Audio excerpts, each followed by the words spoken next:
A Grain of Truth. Part 1. A number of black points moving against a bright sky streaked with mist drew the witch's attention. Birds. They wheeled in slow, peaceful circles, then suddenly swooped and soared up again, flapping their wings.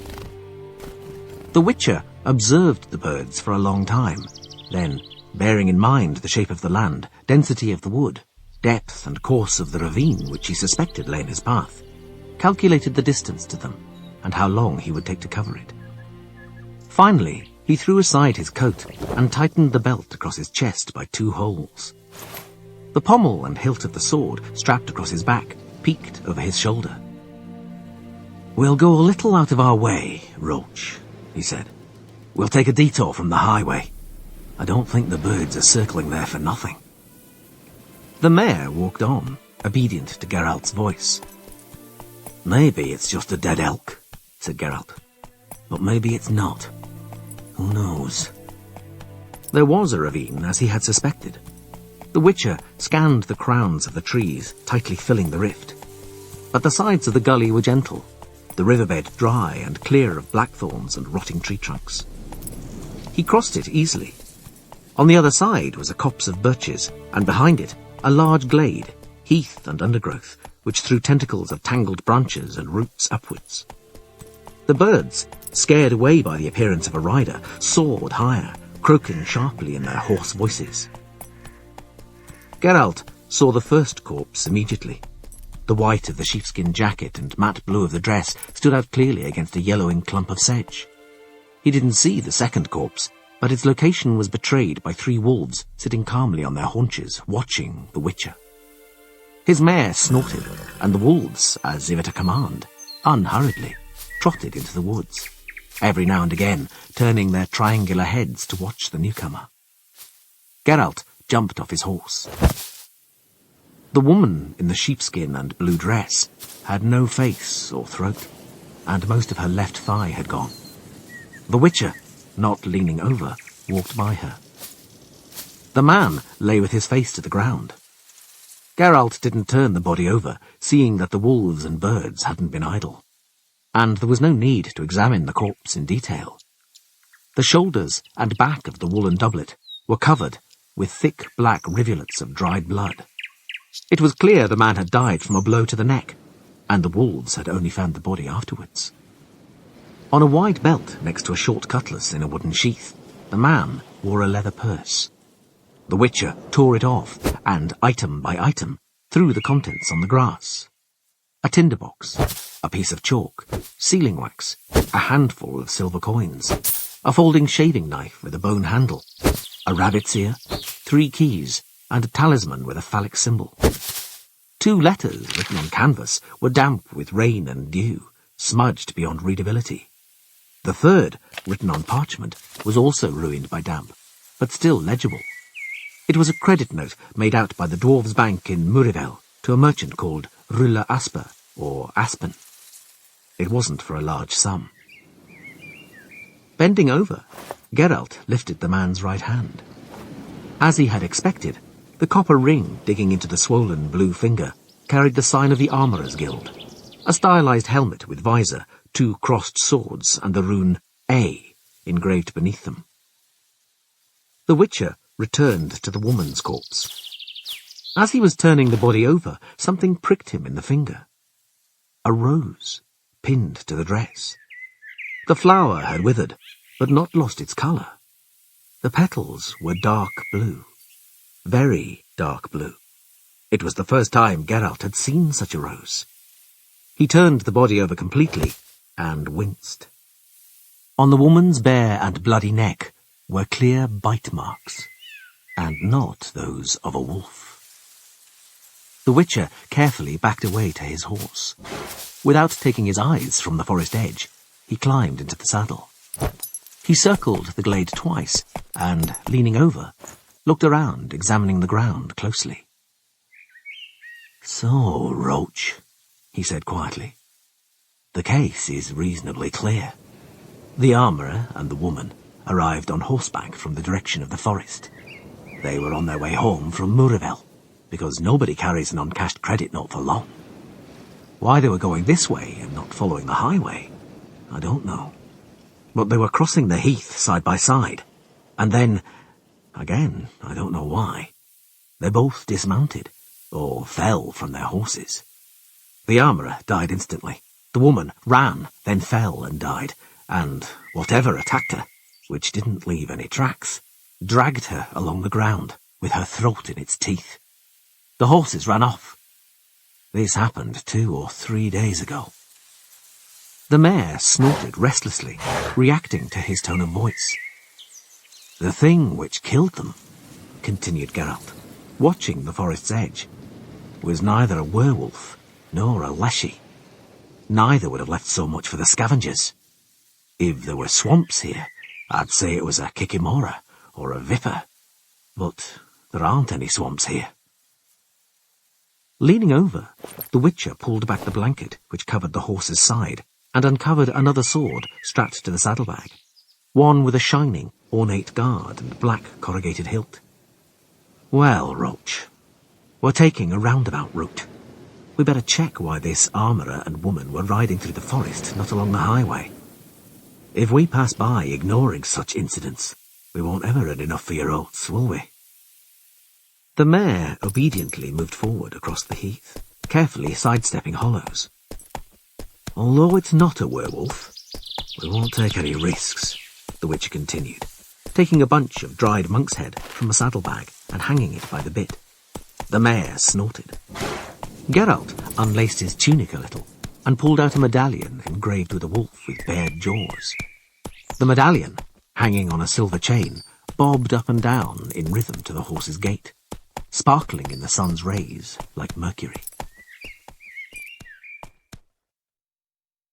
Part 2. He noticed the red tiles of the tower's conical roof from the summit of a hill as he cut across a bend in the faint trail. The slope, covered with hazel, dry branches, and a thick carpet of yellow leaves, wasn't safe to descend on horseback. The Witcher retreated, carefully rode down the incline, and returned to the main path. He rode slowly, stopped the horse every now and again, and, hanging from the saddle, looked out for tracks. The mare tossed her head, neighed wildly, stamped and danced on the path, kicking up a storm of dried leaves. Geralt, wrapping his left arm around the horse's neck, swept his right hand, the fingers arranged in the sign of Axia, over the mount's head as he whispered an incantation. "Is it as bad as all that?" he murmured, looking around and not withdrawing the sign. "Easy, Roach, easy." The charm worked quickly, but the mare, prodded with his heel, moved forward reluctantly, losing the natural springy rhythm of her gait. The Witcher jumped nimbly to the ground and went on by foot, leading her by the bridle. He saw a wall. There was no gap between the wall and the forest, no distinct break. The young trees and juniper bushes twined their leaves with the ivy and wild vines clinging to the stonework. Geralt looked up. At that same moment, he felt a prickle along his neck, as if an invisible soft creature had latched onto his neck, lifting the hairs there. He was being watched. He turned around smoothly. Roach snorted. The muscles in her neck twitched, moved under her skin. A girl was standing on the slope of the hill he had just climbed down, one arm resting on the trunk of an alder tree. Her trailing white dress contrasted with the glossy blackness of her dishevelled hair falling to her shoulders. She seemed to be smiling, but she was too far away to be sure. "Greetings," he said, raising his hand in a friendly gesture. He took a step towards the girl. She turned her head a little, following his movements. Her face was pale, her eyes black and enormous. The smile, if it had been a smile, vanished from her face as though wiped away with a cloth. Geralt took another step. The leaves rustled underfoot, and the girl ran down the slope like a deer, flitting between the hazel bushes. She was no more than a white streak as she disappeared into the depths of the forest. The long dress didn't appear to restrict her ease of movement in the least. Roach neighed anxiously, tossing her head. Geralt still watching the forest, instinctively calmed her with the sign again. Pulling the mare by the bridle, he walked slowly along the wall, wading through burdock up to the waist. He came to a sturdy gate with iron fittings and rusty hinges, furnished with a great brass knocker. After a moment's hesitation, Geralt reached out and touched the tarnished ring. He immediately jumped back, as at that moment the gate opened, squeaking, clattering, and raking aside clumps of grass, stones, and branches. There was no one behind it. The Witcher could only see a deserted courtyard, neglected and overgrown with nettles. He entered, leading Roach. The mare, still stunned by the sign, didn't resist, but she moved stiffly and hesitantly after him. The courtyard was surrounded on 3 sides by a wall and the remains of some wooden scaffolding. On the 4th side stood the mansion, its facade mottled by a pox of chipped plaster, dirty damp patches, and festooned with ivy. The shutters, with their peeling paint, were closed, as was the door. Geralt threw Roach's reins over the pillar by the gate and slowly made his way towards the mansion, following the gravel path past a small fountain full of leaves and rubbish. In the centre of the fountain, on a fanciful plinth, a white stone dolphin arched, turning its chipped tail upwards. Next to the fountain, in what, a very long time ago, used to be a flower bed, grew a rose bush. Nothing but the colour of the flowers made this bush unique, but the flowers were exceptional. Indigo, with a faint shade of purple on the tips of some of the petals. The Witcher touched one, brought his face closer and inhaled. The flowers held the typical scent of roses, only a little more intense. The door and all the shutters of the mansion flew open at the same instant with a bang. Geralt raised his head abruptly. Down the path, scrunching the gravel, a monster was rushing straight at him. The Witcher's right hand rose as fast as lightning above his right shoulder, while his left jerked the belt across his chest, making the sword hilt jump into his palm. The blade, leaping from the scabbard with a hiss, traced a short, luminous semicircle and froze, the point aiming at the charging beast. At the sight of the sword, the monster stopped short, spraying gravel in all directions. The Witcher didn't even flinch. The creature was humanoid, and dressed in clothes which, though tattered, were of good quality, and not lacking in stylish and useless ornamentation. His human form, however, reached no higher than the soiled collar of his tunic, for above it loomed a gigantic, hairy, bear-like head with enormous ears, a pair of wild eyes, and terrifying jaws full of crooked fangs, in which a red tongue flickered like flame. "Flee, mortal man!" the monster roared, flapping his paws but not moving from the spot. "I'll devour you, tear you to pieces!" The Witcher didn't move, didn't lower his sword. "Are you deaf? Away with you!" The creature screamed, then made a sound somewhere between a pig's squeal and a stag's bellowing roar, making the shutters rattle and clatter and shaking rubble and plaster from the sills. Neither Witcher nor monster moved. "Clear off while you're still in one piece!" roared the creature, less sure of himself. "Because if you don't, then—" "Then what?" interrupted Geralt. The monster suddenly gasped and tilted his monster's head. "Look at him. Isn't he brave?" He spoke calmly, baring his fangs and glowering at Geralt with bloodshot eyes. "Lower that iron, if you please. Perhaps you've not realized you're in my courtyard. Or maybe it's customary, wherever you come from, to threaten people with swords in their own courtyards." "It is customary," Geralt agreed, "when faced with people who greet their guests with a roar and the cry that they're going to tear you to pieces." "Pox on it! The monster got himself worked up. And he'll insult me on top of it all, this straggler. A guest, is he? Pushes his way into the yard, ruins someone else's flowers, plays the Lord, and thinks that he'll be brought bread and salt. Pah!" The creature spat, gasped, and shut his jaws. The lower fangs protruded, making him look like a boar. So? The Witcher spoke after a moment, lowering his sword. Are we going to carry on standing like this? And what do you suggest instead? Lying down? Snorted the monster. Put that iron away, I said. The Witcher nimbly slipped the weapon into its scabbard, and, without lowering his arm, stroked the hilt which rose above his shoulder. I prefer you, he said, not to make any sudden moves. This sword can always be drawn again, faster than you can imagine. I noticed, rasped the monster. If it wasn't for that, you'd have been out of this gate a long time ago, with my boot print on your arse. What do you want here? How did you get here? I got lost, lied the Witcher. You got lost, repeated the monster, twisting his jaws in a menacing grin. Well, unloose your way. Out of the gate, turn your left ear to the sun, and keep walking, and you'll soon get back to the highway. Well, what are you waiting for? Is there any water? Asked Geralt calmly. The horse is thirsty, and so am I, if that doesn't inconvenience you. The monster shifted from one foot to the other and scratched his ear. Listen, you, he said. Are you really not frightened of me? Should I be? The monster looked around, cleared his throat, and yanked up his baggy trousers. Pox on it! What's the harm of a guest in the house? It's not every day I meet someone who doesn't run away or faint at the sight of me. All right, then. If you're a weary but honest wanderer, I invite you in. But if you're a brigand or a thief, then I warn you. This house does what I tell it to. Within these walls, I rule. He lifted his hairy paw.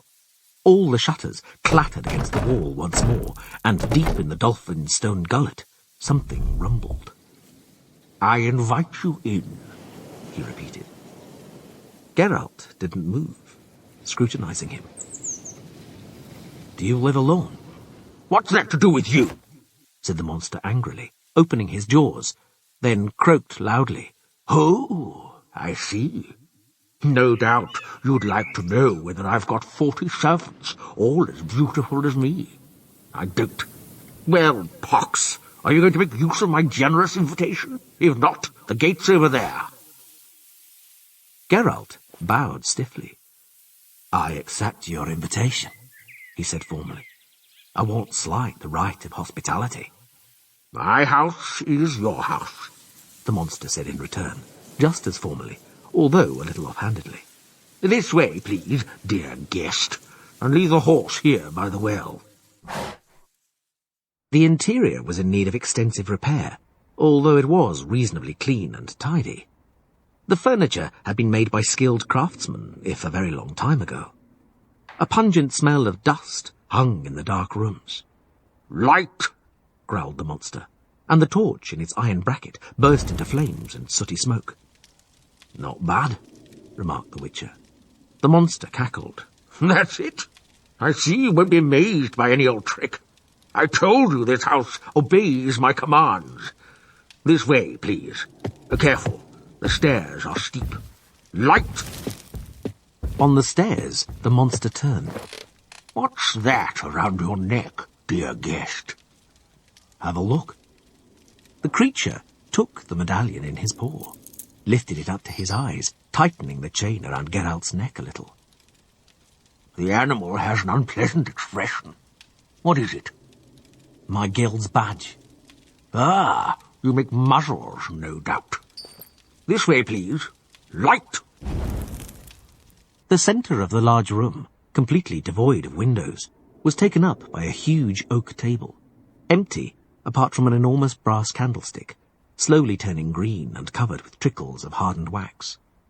At the monster's command, the candles lit and flickered, brightening the interior a little. One wall was hung with weapons, compositions of round shields, crossed partisans, javelins and guisarmes, heavy sabres and axes. Half of the adjacent wall was taken up by an enormous fireplace, above which hung rows of flaking and peeling portraits. The wall facing the entrance was filled with hunting trophies, elks and stag antlers, whose branching racks threw long shadows across the grinning mounted heads of wild boar, bear and lynx, over the ruffled and frayed wings of eagles and hawks. The place of honour was filled by a rock dragon's head, tainted brown, damaged and leaking stuffing. Geralt examined it more closely. My grandpa killed it, said the monster, throwing a huge log into the depths of the fireplace. It was probably the last one in the vicinity when it got itself killed. Sit, my dear guest. You're hungry? I won't deny it, dear host. The monster sat at the table, lowered his head, clasped his hairy paws over his stomach, muttered something while twiddling his enormous thumbs, then suddenly roared, thumping the table with his paw. Dishes and platters rattled like pewter and silver, chalices jingled like crystal. There was a smell of roast meat, garlic, marjoram and nutmeg. Geralt did not show any surprise. Yes, the monster rubbed his hands. This is better than servants, isn't it? Help yourself, dear guest. Here is some fowl, here's some boar ham, here a tureen of... I don't know what, something. Here we have some hazel grouse. Pox, no, it's partridge. I got the spells muddled up. Eat up, eat up. This is proper, real food, don't worry. I'm not worried. Geralt tore the fowl in two. I forgot, snorted the monster, that you're not timid. What shall I call you? Geralt. And your name, dear host? Nivellen, but they call me Dagon or Thanger around here, and they use me to frighten children. The monster poured the contents of an enormous chalice down his throat, after which he sank his fingers in the terrine, tearing half of it from the bowl in one go. Frighten children, repeated Geralt with his mouth full, without any reason, no doubt. Of course not. Your health, get out. And yours, Nivellen. How's the wine? Have you noticed that it's made from grapes and not apples? But if you don't like it, I'll conjure up a different one. Thank you.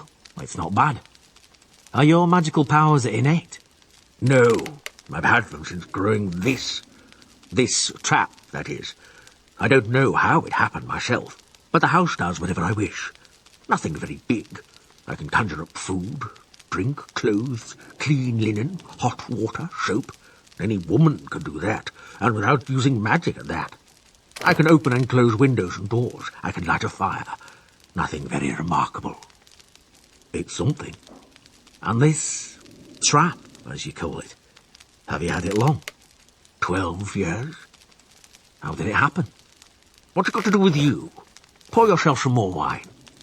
With pleasure. It's got nothing to do with me. I'm just asking out of curiosity. An acceptable reason, the monster said, and laughed loudly. But I don't accept it. It's got nothing to do with you, and that's that. But, just to satisfy your curiosity a little, I'll show you what I used to look like. Look at those portraits. The first from the chimney is my father. The second, Pox only knows. And the third is me. Can you see it? Beneath the dust and spiderwebs, a nondescript man with a bloated, sad, spotty face and watery eyes looked down from the painting. Geralt, who was no stranger to the way portrait painters tended to flatter their clients, nodded. Can you see it? Repeated Nivellen, baring his fangs. I can. Who are you? I don't understand. You don't understand? The monster raised his head. His eyes shone like a cat's. My portrait is hung beyond the candlelight. I can see it, but I'm not human. At least, not at the moment. A human looking at my portrait would get up, go closer, and no doubt have to take the candlestick with him. You didn't do that, so the conclusion is simple. But I'm asking you plainly, are you human? Geralt didn't lower his eyes. If that's the way you put it, he answered after a moment's silence. Then, not quite. Ah, surely it would be tactless if I asked, in that case, what you are. A witcher. Ah, Nivellen repeated after a moment. If I remember rightly, witches earn their living in an interesting way. They kill monsters for money. You remember correctly. Silence fell again. Candle flames pulsated, flicked upwards in thin wisps of fire, glimmering in the cut crystal chalices. Cascades of wax trickled down the candlestick. Nivellen sat still, lightly twitching his enormous ears. "Let's assume," he said finally, "that you draw your sword before I jump on you. Let's assume you even manage to cut me down. With my weight, that won't stop me. I'll take you down through sheer momentum, and then it's teeth that'll decide. What do you think, Witcher? Which one of us has a better chance when it comes to biting each other's throats?" Geralt, steadying the carafe's pewter stopper with his thumb, poured himself some wine, took a sip, and leaned back into his chair. He was watching the monster with a smile, an exceptionally ugly one. "Yes," said Nivellen slowly, digging at the corner of his jaws with his claw. "One has to admit you can answer questions without using many words. It'll be interesting to see how you manage the next one. Who paid you to deal with me?" "No one. I'm here by accident." "You're not lying by any chance?" "I'm not in the habit of lying." "And what are you in the habit of doing? I've heard about witches. They abduct tiny children whom they feed with magic herbs. The ones who survive become witches themselves, sorcerers with inhuman powers. They are taught to kill, and all human feelings and reactions are trained out of them. They are turned into monsters in order to kill other monsters. I've heard it said it's high time someone started hunting witches, as there are fewer and fewer monsters and more witches. Do have some partridge before it's completely cold." Nivellen took the partridge from the dish, put it between his jaws, and crunched it like a piece of toast, bones cracking as they were crushed between his teeth. "Why don't you say anything?" he asked indistinctly, swallowing. "How much of the rumours about you witches is true?" "Practically nothing." "And what's a lie?" "That there are fewer and fewer monsters." "True, there's a fair number of them." Nivellen bared his fangs. "One is sitting in front of you, wondering if he did the right thing by inviting you in. I didn't like your guild badge right from the start, dear guest." "You aren't a monster, Nivellen," the Witcher said dryly. "Pox, that's something new. So, what am I? Cranberry pudding? A flock of wild geese flying south on a sad November morning? No, maybe I'm the virtue that a miller's buxom daughter lost in spring. Well, get out. Tell me what I am. Can't you see I'm shaking with curiosity?" "You're not a monster. Otherwise you wouldn't be able to touch this silver tray, and in no way could you hold my medallion." "Ha!" Nivellen roared, so powerfully the candle flames fell horizontal for a moment. "Today, very clearly, is a day for revealing great and terrible secrets. Now I'm going to be told that I grew these ears because I didn't like milky porridge as a child." "No, Nivellen," said Geralt calmly. "It happened because of a spell. I'm sure you know who cast that spell." "And what if I do?" "In many cases, a spell can be uncast." "You, as a witcher, can uncast spells in many cases?" "I can. Do you want me to try?" "No, I don't." The monster opened his jaws and poked out his tongue 2 span long and very red. "Surprised you, hasn't it?" "That it has," admitted Geralt. The monster giggled and lounged in his armchair. "I knew that would," he said. "Pour yourself some more. Get comfortable, and I'll tell you the whole story. Witcher or not, you've got an honest face, and I feel like talking. Pour yourself more." "There's none left." "Pox on it." The monster cleared his throat, then thumped on the table with his paw again. A large earthenware demijohn in a wicker basket appeared next to the 2 empty carafes from nowhere. Nivellen tore the sealing wax off with his teeth. "As no doubt you've noticed," he began, pouring the wine, "this is quite a remote area. It's a long way to the nearest human settlement. It's because, you see, my father, and my grandfather too in his time, didn't make themselves particularly loved by our neighbours or the merchants using the highway. If anyone went astray here, and my father spotted them from the tower, they lost, at best, their fortune.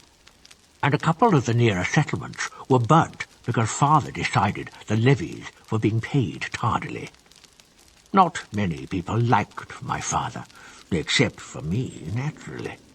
I cried awfully when what was left of my father, after a blow from a two-handed sword, was brought home on a cart one day. Grandpa didn't take part in robbery anymore because, ever since he was hit on the head with a morning star, he had a terrible stutter. He dribbled and rarely made it to the privy on time. As their heir, I had to lead the gang. I was young at the time, Llewellyn continued. A real milkshop, so the lads in the crew wound me around their little fingers in a flash. I was as much in command of them as a fat piglet is of a pack of wolves. We soon began doing things which father would never have allowed had he been alive. I'll spare you the details and get straight to the point. One day, we took ourselves as far as Gelibor, near Mert, and robbed a temple. A young priestess was there too. Which temple, Llewellyn? Pox only knows, but it must have been a bad one. There were skulls and bones on the altar, I remember, and a green fire was burning. It stank like nobody's business. But to the point. The lads overpowered the priestess and stripped her, then said I had to become a man. Well, I became a man, stupid little snot that I was. And while I was achieving manhood, the priestess spat into my face and screamed something. What? That I was a monster in human skin. That I'd be a monster in a monster's skin. Something about love, blood, I can't remember. She must have had the dagger, a little one, hidden in her hair. She killed herself, and then we fled from there, get out. I'm telling you, we nearly wore our horses out.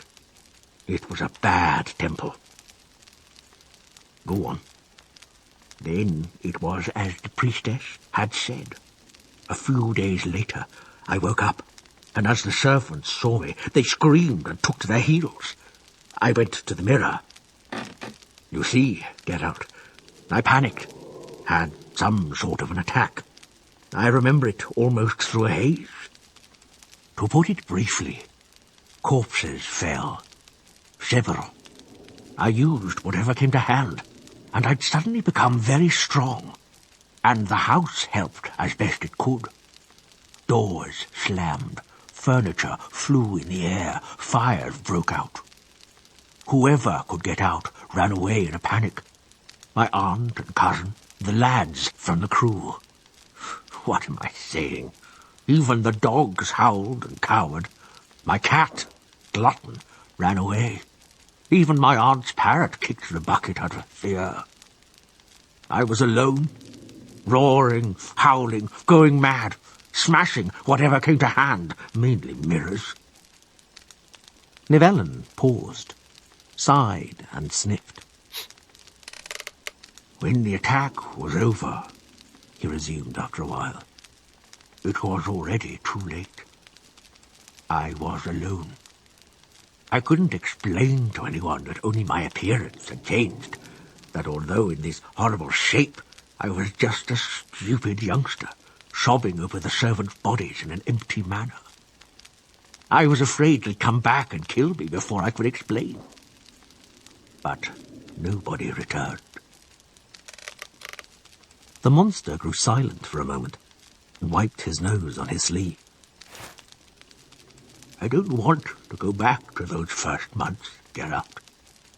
It still leaves me shaking when I recall them. I'll get to the point. For a long time, a very long time, I sat in the manor, quiet as a mouse, not stirring from the place.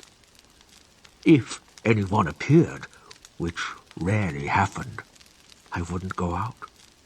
I'd tell the house to slam the shutters a couple of times, or I'd roar through the gargoyle. and that was usually enough for the would-be guest to leave in a hurry.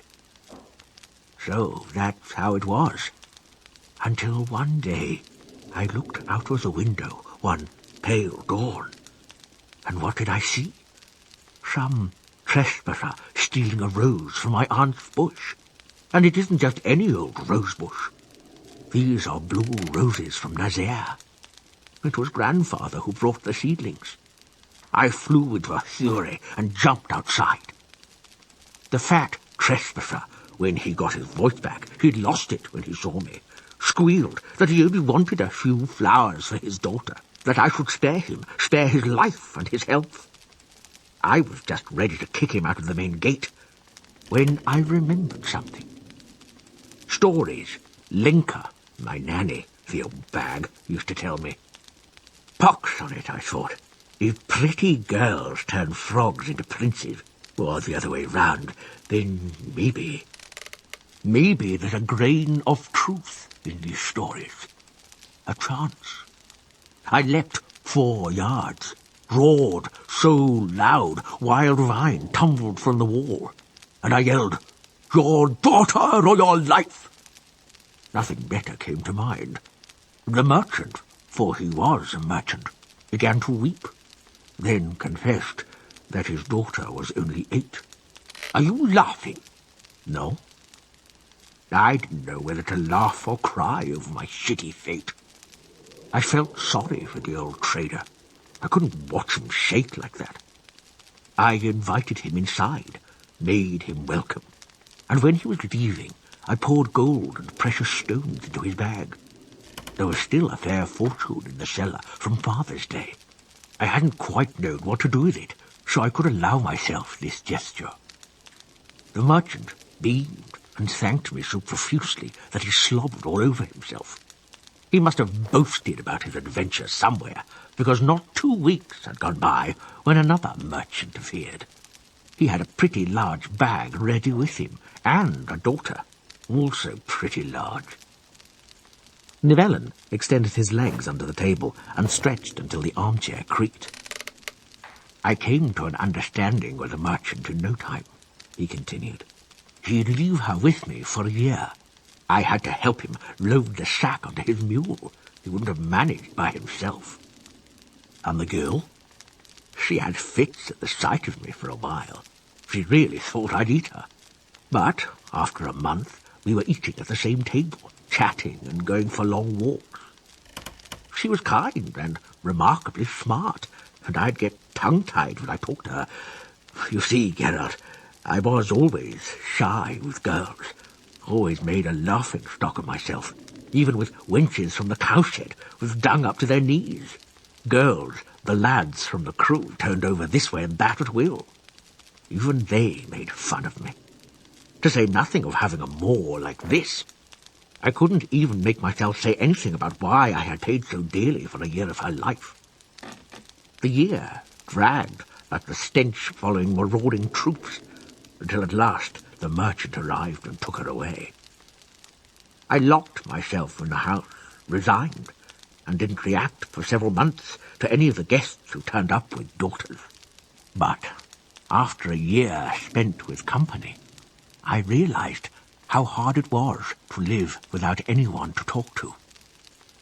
The monster made a noise which was supposed to be a sigh, but came out more like a hiccup. "The next one," he said after a while, "was called Fenna. She was small, bright and chirpy, a real Goldcrest. She wasn't frightened of me at all. Once, on the anniversary of my first haircut, my coming of age, we'd both drunk too much mead, and straight after, I jumped out of bed and ran to the mirror. I must admit, I was disappointed and despondent. The trap was the same as it ever was, if with a slightly more stupid expression. And they say the wisdom of ages is to be found in fairy tales. It's not worth a shit, wisdom like that, get out. Well, Fenna quickly tried to make me forget my worries. She was a jolly girl, I tell you. Do you know what she thought of? We'd both frighten unwanted guests. Imagine, a guest like that enters the courtyard, looks around, and then, with a roar, I charge at him on all fours, with Fenner, completely naked, sitting on my back and blowing my grandfather's hunting horn. Nivellen shook with laughter, the white of his fangs flashing. Fenner, he continued, stayed with me for a year, then returned to her family with a huge dowry. She was preparing to marry a tavern owner, a widower. Carry on, Nivellen. This is interesting. You think so? Said the monster, scratching himself between the ears with a rasping sound. All right. The next one, Primula, was the daughter of an impoverished knight. The knight, when he got here, had a skinny horse, a rusty cuirass, and incredible debts. He was as hideous as cow dung, I tell you, Geralt, and spread a similar smell. Primula, I'd wager my right hand, was conceived while he was at war, as she was quite pretty. I didn't frighten her either, which isn't surprising, really, as compared to her parent, I might have appeared quite comely. She had, as it turned out, quite a temperament, and I, having gained some self-confidence, seized the moment by the horns. After 2 weeks, Primula and I already had a very close relationship. She liked to pull me by the ears and shout, "Bite me to death, you animal!" and "Tear me apart, you beast!" and other equally idiotic things. I ran to the mirror in the breaks, but just imagine, Geralt, I looked at myself with growing anxiety. Less and less did I long to return to my former shape. You see, Geralt, I used to be a weakling, and now I'd become a strapping fellow. I'd keep getting ill, I'd cough, my nose would run, but now I don't catch anything. And my teeth, you wouldn't believe how rotten my teeth had been. And now I can bite through the leg of a chair. Do you want me to bite a chair leg? No, I don't. Maybe that's good. The monster opened his mouth wide. My showing off used to amuse the girls, and there aren't many whole chairs left in the house. Nivellen yawned, his enormous tongue rolling up into a tube. This talking has made me tired, Geralt. Briefly, there were 2 after Primula, Ilka and Venemira. Everything happened in the same way, to the point of boredom. First, a mixture of fear and reserve, then a thread of sympathy, reinforced by small but precious gifts, then, "Bite me, eat me up." Daddy's return, a tender farewell, and an increasingly discernible depletion of the treasury. I decided to take longer breaks to be alone. Of course, I'd long ago stopped believing that a virgin's kiss would transform the way I looked, and I'd come to terms with it. And what's more, I'd come to the conclusion that things were fine as they were, and that there wasn't any need for changes. Really? No changes, Nivellen? It's true. I have a horse's health, which came with the way I look, for one. Secondly, my being different works on girls like an aphrodisiac. They laugh. I'm certain that as a human I'd have to give a mighty good chase to get at a girl like, for example, Venemira, who was an extremely beautiful maid. I don't suppose she'd have glanced twice at the fellow in the portrait. And thirdly, safety. Father had enemies, and a couple of them had survived. People whom the crew, under my pitiful leadership, had sent to their graves, had relatives. There's gold in the cellar. If it wasn't for the fear inspired by me, somebody would come and get it, if only peasants with pitchforks. You seem quite sure, Geralt remarked, playing with an empty chalice, that you haven't offended anyone in your present shape. No father, no daughter, no relative or daughter's betrothed. Leave off, Geralt. Nivellen was indignant. What are you talking about? The fathers couldn't contain themselves for joy. I told you I was incredibly generous. And the daughters. You didn't see them when they got here in their dresses of sackcloth, their little hands raw from washing, Their shoulders stooped from carrying buckets.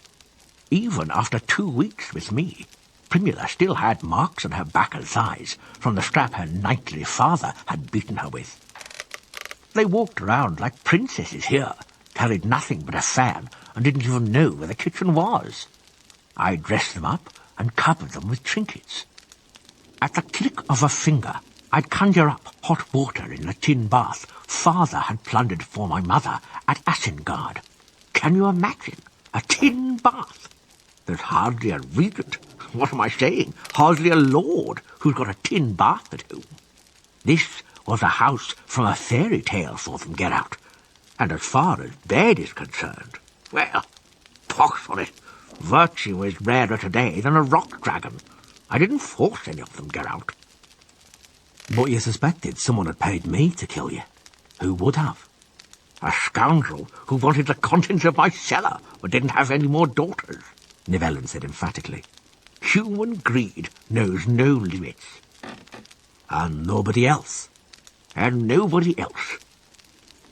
They both remained silent, gazing at the nervous flicker of the candle flames.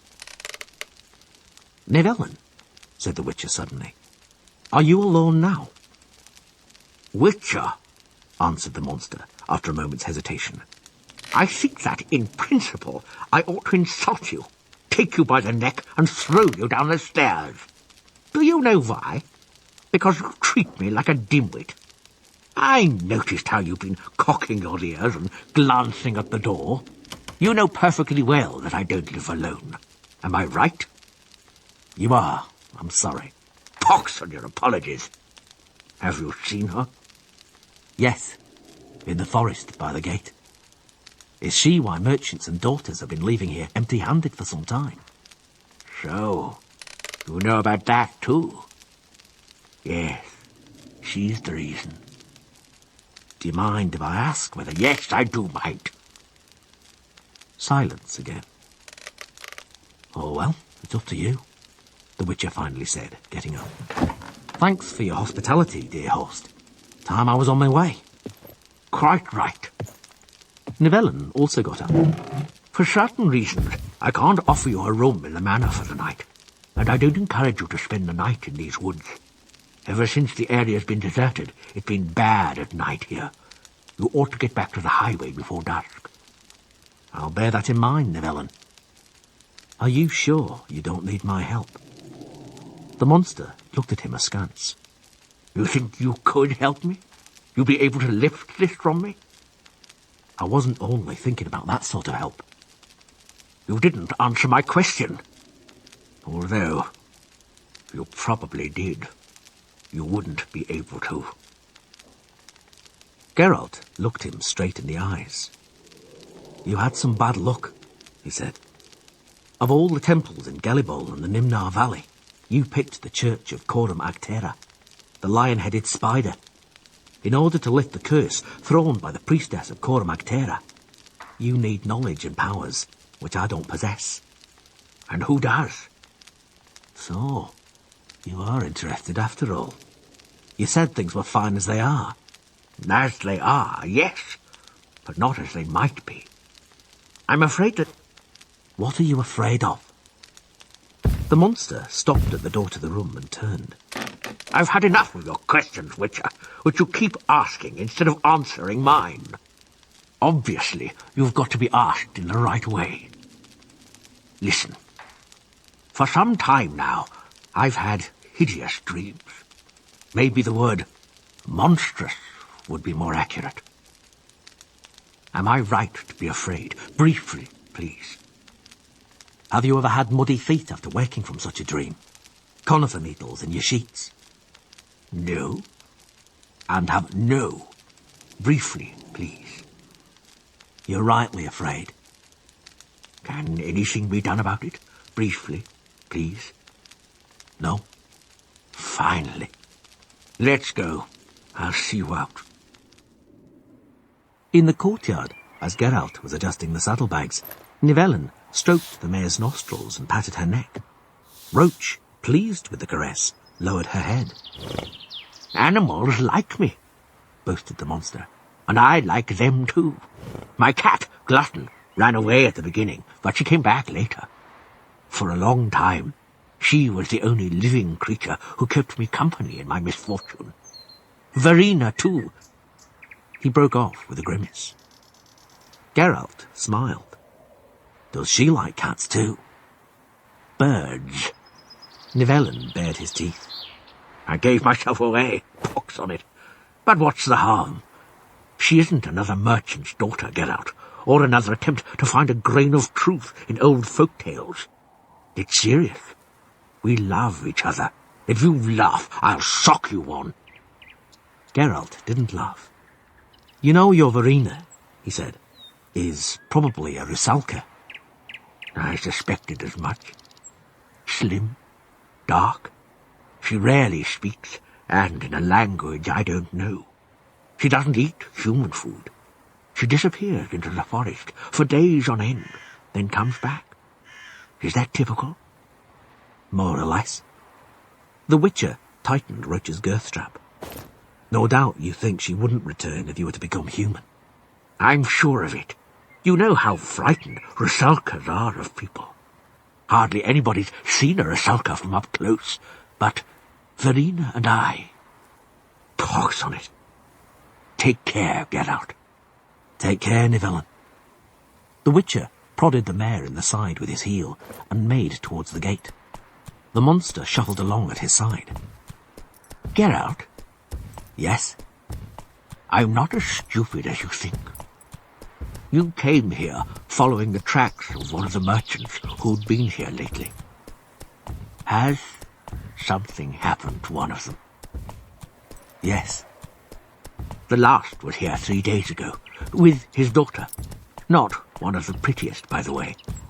I commanded the house to close all its doors and shutters and give no sign of life. They wandered around the courtyard and left. The girl picked a rose from my aunt's rosebush and pinned it to her dress. Look for them somewhere else, but be careful. This is a horrible area. I told you that the forest isn't the safest places at night. Ugly things are heard and seen." "Thanks, Nivellen. I'll remember about you. Who knows? Maybe I'll find someone who..." "Maybe yes, and maybe no. It's my problem, Geralt. My life and my punishment. I've learned to put up with it. I've got used to it. If it gets worse, I'll get used to that, too. And if it gets far worse, don't look for anybody. Come here yourself and put an end to it, as a Witcher. Take care, Geralt." Nivellen turned and marched briskly towards the manor. He didn't look round again. Part 3. The area was deserted, wild and ominously inhospitable. Geralt didn't return to the highway before dusk. He didn't want to take a roundabout route, so he took a shortcut through the forest.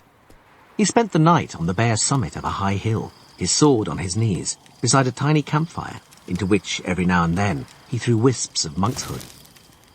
In the middle of the night, he noticed the glow of a fire far away in the valley. He heard mad howling and singing, and a sound which could only have been the screaming of a tortured woman. When dawn had barely broken, he made his way there, to find nothing but a trampled glade and charred bones in still warm ashes. Something sitting in the crown of an enormous oak shrieked and hissed. It could have been a harpy or an ordinary wildcat. The Witcher didn't stop to check. Part 4. About midday, while Roach was drinking at a spring, the mare neighed piercingly and backed away, baring her yellow teeth and chewing her bit. Geralt calmed her with the sign. Then he noticed a regular ring formed by the caps of reddish mushrooms peering from the moss. "You're becoming a real hysteric, Roach," he said. "This is just an ordinary devil's ring. What's the fuss?" The mare snorted, turning her head towards him. The Witcher rubbed his forehead, frowned and grew thoughtful. Then he leapt into the saddle, turned the horse around, and started back, following his own tracks. "Animals like me," he muttered. "Sorry, Roach. It turns out you've got more brains than me. Part 5. The mare flattened her ears against her skull and snorted, throwing up earth with her hooves. She didn't want to go. Geralt didn't calm her with the sign. He jumped from the saddle and threw the reins over the horse's head. He no longer had his old sword in its lizard skin sheath on his back. Its place was filled with a shining, beautiful weapon with a cruciform and slender, well-weighted hilt, ending in a spherical pommel made of white metal. This time, the gate didn't open for him. It was already open, just as he had left it. He heard singing. He didn't understand the words. He couldn't even identify the language. He didn't need to. The Witcher felt and understood the very nature, the essence of this quiet, piercing song which flowed through the veins in a wave of nauseous, overpowering menace. The singing broke off abruptly, and then he saw her.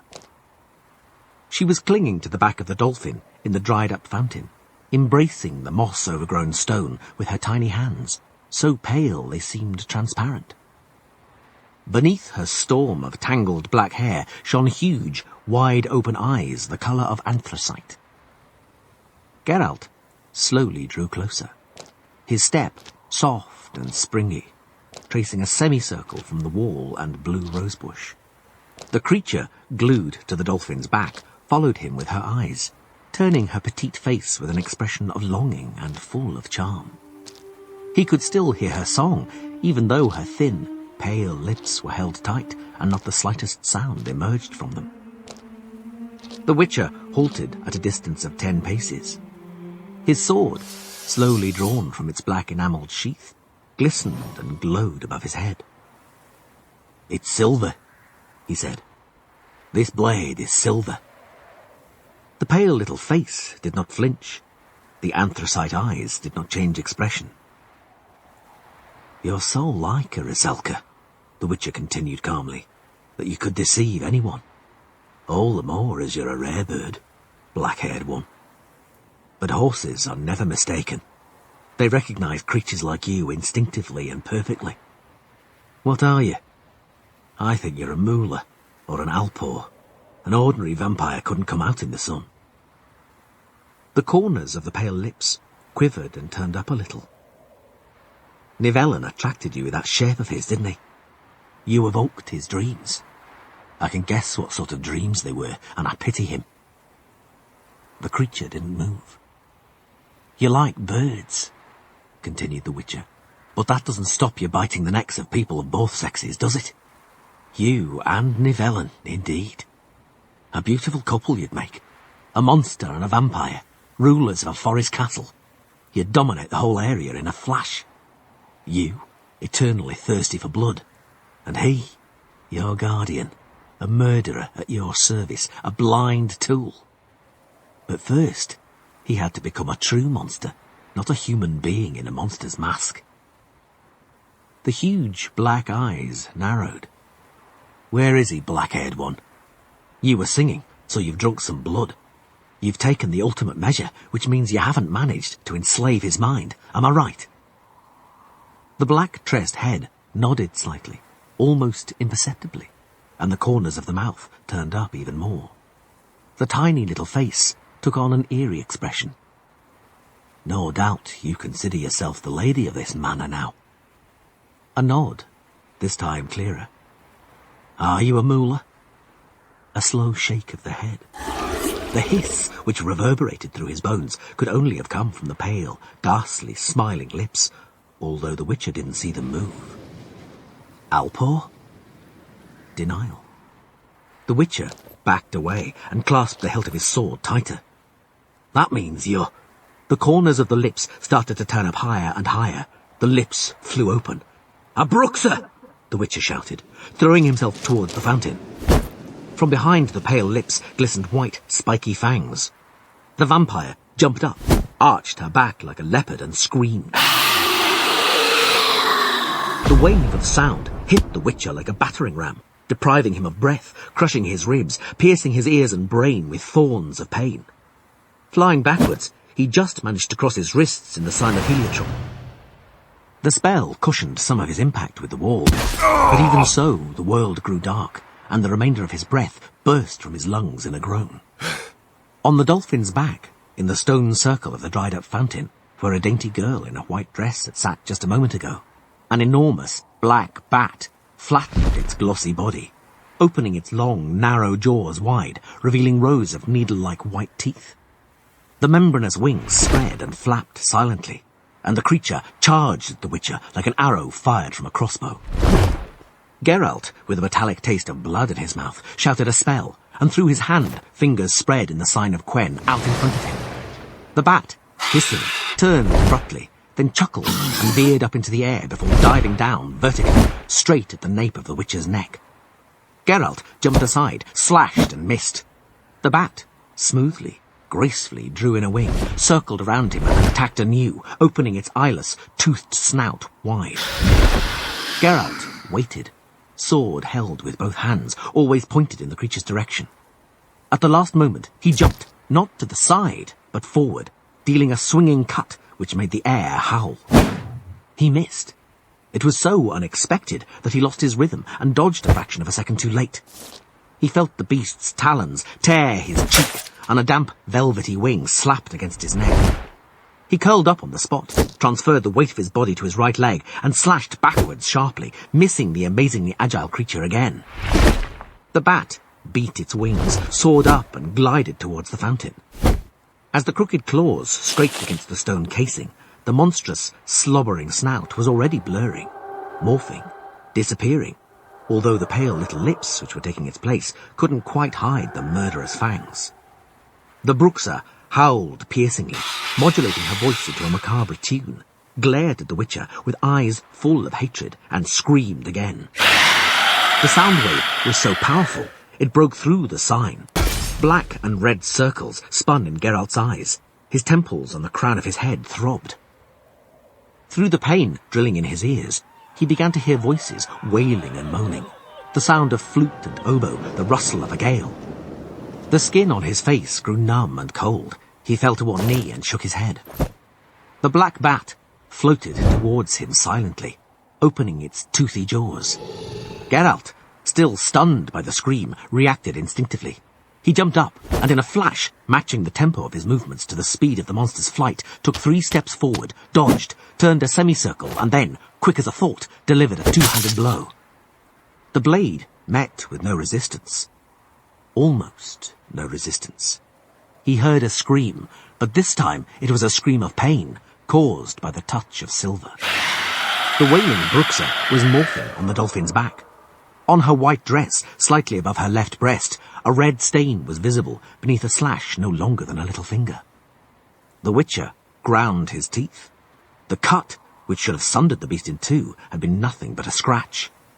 "Shout, vampire," he growled, wiping the blood from his cheek. "Scream your guts out, lose your strength, and then I'll slash your pretty little head off." You will be the first to grow weak, sorcerer. I will kill you." The Bruxa's lips didn't move, but the Witcher heard the words clearly. They resounded in his mind, echoing and reverberating as if underwater. "We shall see," he muttered through his teeth as he walked, bent over in the direction of the fountain. "I will kill you. I'll kill you. I'll kill you. We shall see." "Verena!" Nivellen, his head hanging low and both hands clinging to the doorframe, stumbled from the mansion. He staggered towards the fountain, waving his paws unsteadily. Blood stained the cuff of his tunic. "Verena!" he roared again. The Bruxa jerked her head in his direction. Geralt, raising his sword to strike, jumped towards her, but the vampire's reaction was much faster. A sharp scream and another sound wave knocked the Witcher from his feet. He tumbled onto his back and scraped against the gravel of the path. The Bruxa arched and tensed to jump, her fangs flashing like daggers. Nivellen, spreading his paws like a bear, tried to grab her, but she screamed straight into his face, throwing him back against the wooden scaffolding under the wall, which broke with a sharp crash and buried him beneath a stack of timber. Geralt was already on his feet, running, tracing a semicircle around the courtyard, trying to draw the Bruxa's attention away from Nivellen. The vampire, fluttering her white dress, scurried straight at him, light as a butterfly, barely touching the ground. She was no longer screaming, no longer trying to morph. The Witcher knew she was tired and that she was still lethal. Behind Geralt's back, Nivellen was clattering under the scaffolding, roaring. Geralt leapt to the left, executing a short moulinette with his sword to confuse the Bruxa gliding towards him, white and black, wind-blown, terrible. He'd underestimated her. She screamed. He didn't make the sign in time, flew backwards until he thumped against the wall. The pain in his spine shot all the way to the tips of his fingers, paralyzed his shoulders, cut him down at the legs. He fell to his knees. The Bruxa, wailing melodiously, jumped towards him. "Verena!" roared Nivellen. She turned, and Nivellen forced the sharp, broken end of a 3-meter-long pole between her breasts. She didn't shout. She only sighed. The Witcher shook, hearing this sigh. They stood there. Nivellen, on wide-spread legs, was wielding the pole in both hands, one end firmly secured under his arm. The Bruxa, like a white butterfly on a pin, hung on the other end of the stake, clutching it with both hands. The vampire exhaled excruciatingly, and suddenly pressed herself hard against the stake. Geralt watched a red stain bloom on her back, on the white dress through which the broken tip emerged in a geyser of blood, hideous, almost obscene. Nivellen screamed, took one step back, then another, retreating from her. But he didn't let go of the pole and dragged the Bruxa behind him. One more step, and he leaned back against the mansion. The end of the pole scraped against the wall. Slowly, as if a caress, the Bruxa moved her tiny hands along the stake, stretched her arms out to their full length, grasped the pole hard and pulled on it again. Over a meter of bloodied wood already protruded from her back. Her eyes were wide open, her head flung back. Her sighs became more frequent and rhythmic, turning into a ruckling wheeze. Geralt stood, but, fascinated by the scene, still couldn't make himself act. He heard words resounding dully within his skull, as if echoing around a cold, damp dungeon. "Mine, or nobody's. I love you. Love you." Another terrible vibrating sigh, choking in blood. The Bruxa moved further along the pole and stretched out her arms. Nivellen roared desperately and, without letting go of the stake, tried to push the vampire as far from himself as possible. But in vain. She pulled herself closer and grabbed him by the head. He wailed horrifically and tossed his hairy head. The Bruxa moved along the pole again and tilted her head towards Nivellen's throat. The fangs flashed a blinding white. Geralt jumped. Every move he made, every step was part of his nature. Hard-learnt, automatic and lethally sure. 3 quick steps, and the third, like 100 such steps before, finished on the left leg with a strong, firm stamp, a twist of his torso, and a sharp, forceful cut. He saw her eyes. Nothing could change now. He heard the voice. Nothing. He yelled to drown the word which she was repeating. Nothing could change. He cut. He struck decisively, like hundreds of times before, with the centre of the blade, and immediately, following the rhythm of the movement, took a 4th step and half a turn. The blade, freed by the half-turn, floated after him, shining, drawing a fan of red droplets in its wake. The streaming, raven-black hair floated in the air. Floated. Floated. Floated. The head fell onto the gravel. "There are fewer and fewer monsters. And I... what am I? Who's shouting? The birds. The woman in a sheepskin jacket and blue dress. The roses from Nazaire. How quiet. How empty. What emptiness within me? Nivellen, curled up in a bundle, sheltering his head in his arms and shaking with twitches and shivers, was lying in the nettles by the manor wall. "Get up," said the Witcher. The young, handsome, well-built man with a pale complexion lying by the wall raised his head and looked around. His eyes were vague. He rubbed them with his knuckles. He looked at his hands, felt his face.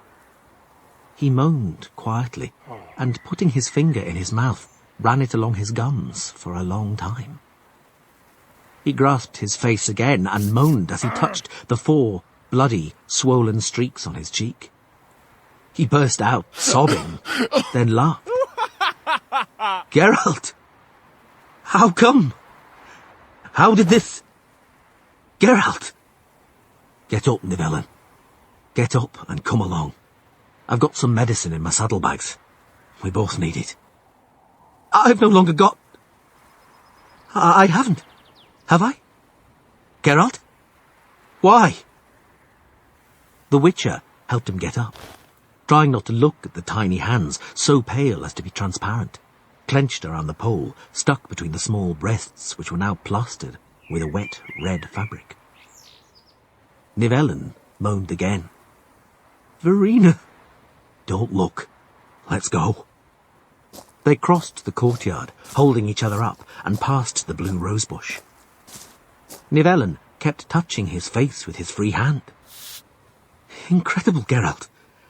After so many years. How's it possible?" "There's a grain of truth in every fairy tale," said the Witcher quietly. "Love and blood. They both possess a mighty power. Wizards and learned men have been racking their brains over this for years, but they haven't arrived at anything except that." "That what, Geralt?" "It has to be true love."